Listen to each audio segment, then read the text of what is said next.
Hi, I'm Jamie Patton, State Soil Health Coordinator with the USDA NRCS in Wisconsin. And I'm Chelsea Zegler with the Extension's Ag Water Quality Program. So Chelsea, we're standing in this field that's been planted green. Actually, it's been roller crimped and soybeans planted in here. From a water quality standpoint, what benefits do you see with this kind of system? Yeah, that's a great question, Jamie. So what's most evident is this big mat of rye, right? Laying down on the ground. Isn't that fantastic? And what benefit does that rye provide us? Yeah, so that rye is, as you can see, providing a physical barrier for raindrops that are falling. They don't feel powerful on our skin, but they can dislodge the soil particles, which is the first step in soil erosion. Exactly. And when I think about that why that's so important is everybody thinks about horizontal erosion. So when we disrupt those soil particles, everybody imagines them just moving off the soil surface. But more importantly, oftentimes those particles move downward. They fill those pores in, right? And it stops infiltration, right? When our pores fill with soil particles from those dislodged aggregates, I decrease infiltration. And why is that a water quality issue?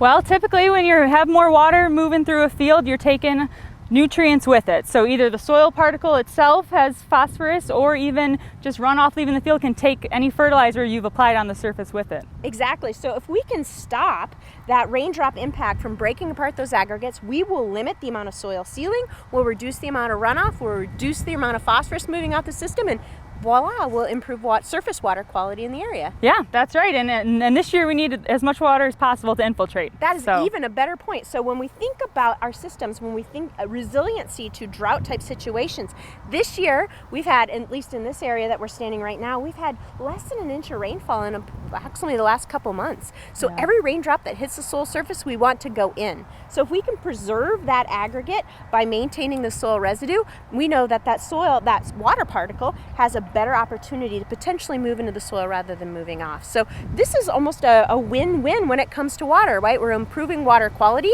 by keeping the soil in place, but more importantly, in this drought type situation, we're allowing water to move in. Right. Is there any other opportunities for these cover crops to help us improve water quality, particularly when we think about groundwater quality? Yeah. So this rye has been growing for a longer period of time than most rye because we planted green. So more biomass means more nitrogen taken up and put into the organic form. So because that rye is growing late into the winter and pretty early in the spring, it's taking up soil nitrate, a plant available form that also leaches to the groundwater. So instead of being vulnerable in the soil, it's held in a plant organic form, and it's safer. Right.